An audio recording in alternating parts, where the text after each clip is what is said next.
How are you all? All fine? Good. So students, myself Mohammad Faizan and I am your drama teacher. और students, आप सभी जानते हैं कि this is very precious time for us, कुछ सीखने का, कुछ क्रिएटिव करने का। तो आज हम सीखेंगे थिएटर। अगर हम थिएटर की बात करते हैं तो सबसे पहला क्वेश्चन आता है कि what is theatre, what is drama, what is acting. तो आज हम इस पे बात करेंगे।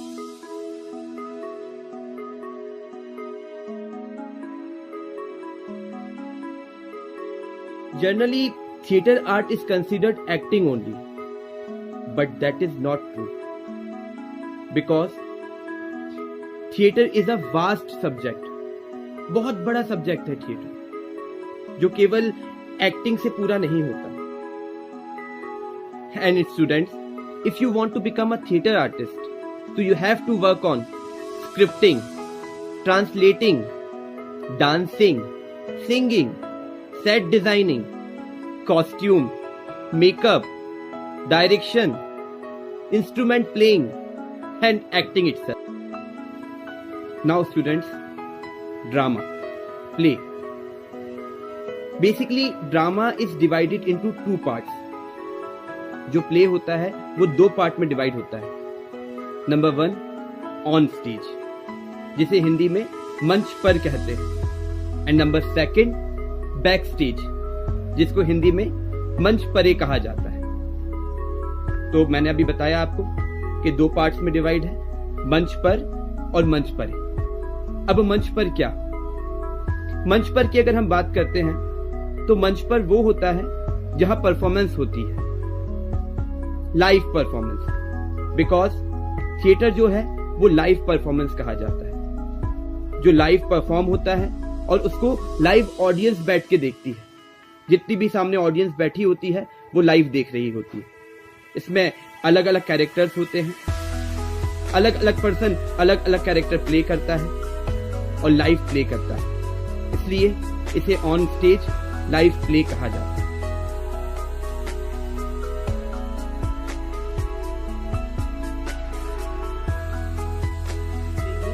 कि ये प्ले परफॉर्म कहाँ होता है, क्या इसकी कोई सुनिश्चित जगह होती है, कोई प्लेस होती है जहां पे ये परफॉर्म हो?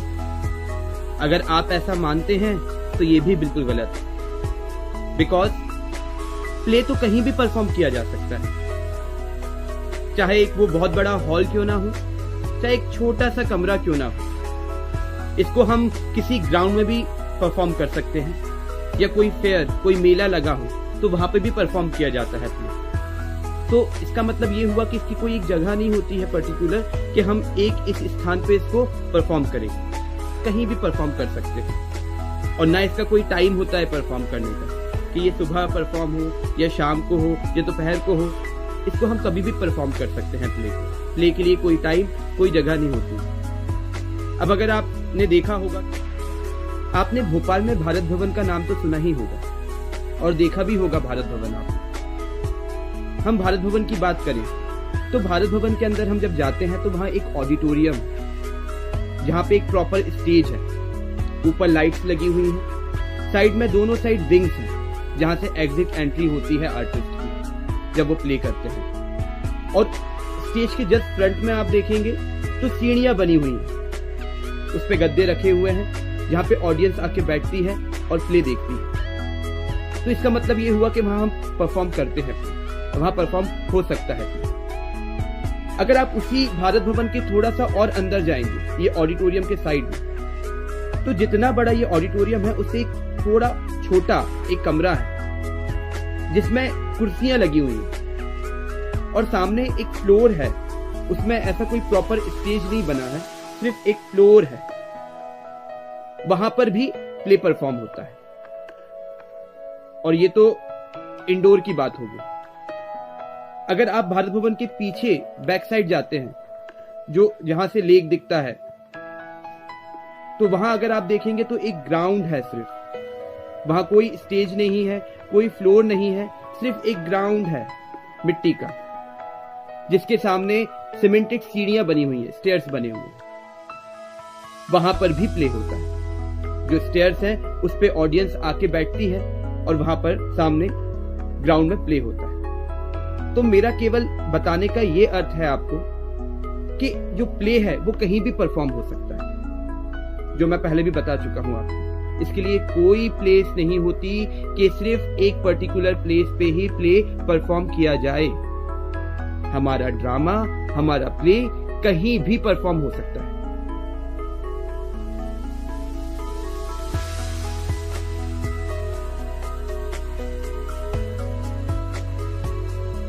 तो स्टूडेंट्स, अभी हमने जाना ड्रामे का फर्स्ट पार्ट जो है मंच पर ऑन स्टेज। अब हम बात करेंगे ड्रामे के सेकंड पार्ट की, जिसे हम बैक स्टेज कहते हैं या हिंदी में मंच परे कहते हैं। तो सबसे पहले हम बात करते हैं scripting. What is the meaning of scripting? जब भी हम कोई प्ले परफॉर्म करते हैं तो उसकी एक प्रॉपर स्क्रिप्ट होती है। कई राइटर्स ऐसे हैं जिन्होंने प्रॉपर नाटक लिखे हैं, स्क्रिप्टिंग करी है, मगर कई राइटर्स ऐसे हैं जिन्होंने उपन्यास लिखे, कहानियां लिखी, और अगर हमें उसको नाटक के फॉर्म में लाना है तो हमें उसकी स्क्रिप्टिंग करनी होती है। प्रॉपर उसके डायलॉग्स लिखने पड़ते हैं, प्रॉपर उनके सीन लिखने पड़ते हैं। इसी चीज को स्क्रिप्टिंग कहते हैं। Set designing. सेट डिजाइनिंग का सिंपल सा मीनिंग है, अगर हम कोई प्ले ऐसा कर रहे हैं जो हिस्टोरिकल है, जिसमें हमें दरबार दिखाना है, प्रॉपर राजा का दरबार लगा हो, दरबार दिखाना है, तो हमें दरबार के अकॉर्डिंग सेट डिजाइन करना पड़ता है।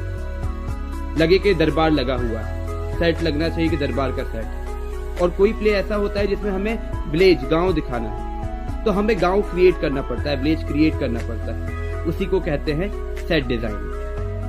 अब बात आती है लाइटनिंग की कि what is the meaning of lightning. जब हम प्ले परफॉर्म करते हैं तो उसमें कई बार ऐसा होता है कि हमें शाम का सीन दिखाना है या सुबह का सीन दिखाना। अलग अलग सीन होते हैं प्ले में, और उन्हीं सीन को क्रिएट करने के लिए हमें लाइट की जरूरत पड़ती है। अब हम बात करते हैं डांस की। तो कई प्ले ऐसे होते हैं जिसमें हमें डांस परफॉर्म करना पड़ता है। कोई भी कैरेक्टर ऐसा होता है जो डांस परफॉर्म करता है, या डांसर का कोई कैरेक्टर है, तो हमें डांस भी आना चाहिए। अब हम बात करते हैं सिंगिंग की। Singing and instrument playing. कई म्यूजिकल प्लेज होते हैं जिसके लिए हमें लाइव म्यूजिक की आवश्यकता पड़ती है, जिसके लिए हमें एक म्यूजिक फिट तैयार करनी पड़ती है। उसके लिए हमें गायक और वाद्य यंत्र बजाने वालों की आवश्यकता होती है। कॉस्ट्यूम, जिसे हिंदी में वेशभूषा कहा जाता है। किसी भी कैरेक्टर को क्रिएट करने के लिए उसकी कॉस्ट्यूम की जाती है कि अगर राजा होगा तो राजा क्या कॉस्ट्यूम पहनेगा, और भिखारी होगा तो भिखारी की कॉस्ट्यूम क्या होगी। या रियलिस्टिक प्ले होते हैं तो रियलिस्टिक में हम रियल लाइफ में कौन सी कॉस्ट्यूम यूज करते हैं, उसी को कॉस्ट्यूम कहते हैं। मेकअप, जिसे हिंदी में रूप सज्जा कहते हैं। हमें प्ले में मेकअप की भी जरूरत पड़ती है, क्योंकि हमारे प्ले के कई कैरेक्टर ऐसे होते हैं जो ओल्ड एज कैरेक्टर होते हैं, बूढ़े कैरेक्टर्स होते हैं, और जो हमारा एक्टर परफॉर्म कर रहा होता है उसकी एज कम होती है, तो उसको हमें वो बूढ़ा दिखाने के लिए, वो एज दिखाने के लिए उसका हमें मेकअप करना पड़ता है। Now students, the most important part is director, क्योंकि जो एक स्क्रिप्ट होती है उसको डायरेक्टर ही डायरेक्ट करता है।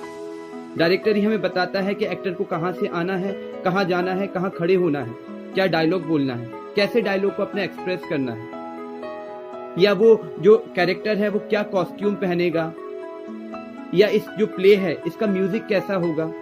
ये जो लाइट जो मैंने अभी आपको बताई थी कि लाइट कौन सी लाइट कब कहां आएगी, ये एक डायरेक्टर ही क्रिएट करता है या डिस्कस करता है सबसे कि हम इसको किस तरह से कर सकते हैं।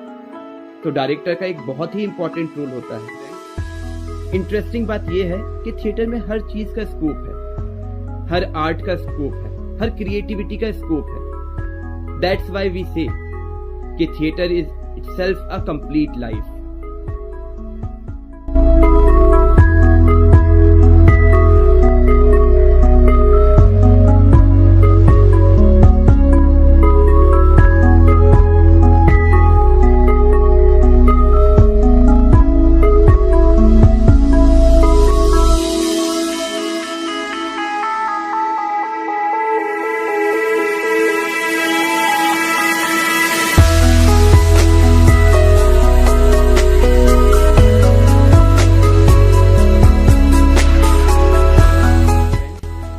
आज हमने थिएटर के बारे में और ड्रामे के बारे में बात करी। अब नेक्स्ट क्लास में हम इसकी हिस्ट्री पे बात करेंगे। Till then stay at home, be safe and be happy.